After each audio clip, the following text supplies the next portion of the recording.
GM! This is your Crypto Empress, and today's video, tuturuan ko kayo how to create Trust Wallet.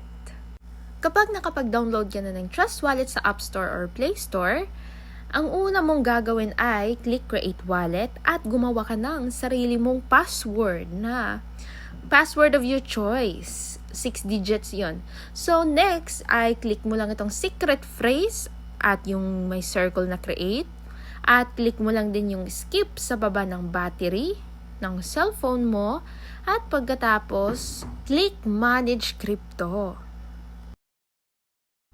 Ito naman ang lalabas sa screen mo. I-click mo lang ang word na backup manually.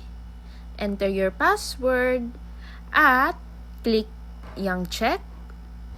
Yung dalawa na yan at continue.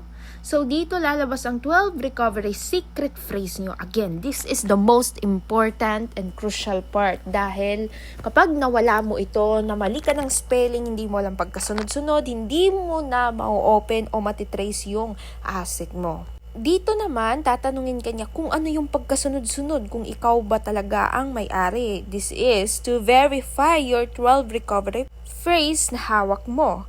So, make sure itatago nyo po yon sa notes paper or hard copy nyo. So, dito naman is palitan nyo. Pwede nyong lagyan ng pangalan nyo. Katulad ko, FCC space Crypto Empress. So, kapag na-type nyo na yan, click nyo lang yung save sa taas. At click nyo lang yung X to back at makapunta kayo dito sa home. So, ito na yung view at nakapag-verify ka na at successful na ang pag-create ng iyong Trust Wallet. Ngayon, kapag gusto mo naman makita ang wallet address mo in FCC, ganito lang ang gagawin mo. Pupunta ka sa Safari, Chrome, Google, yan, at isa-search mo lang ang firstchoicecoin.info. At ito ang lalabas sa screen nyo. At pagkatapos hanapin nyo lang ang button na contract. Ayan.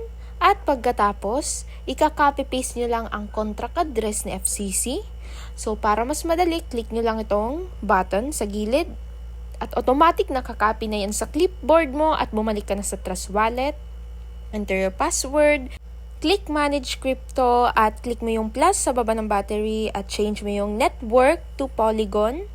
Ayan, hanapin mo yung Polygon at click mo yung paste button. Automatic lalabas dyan sa name, symbol, decimal ang details ng FCC.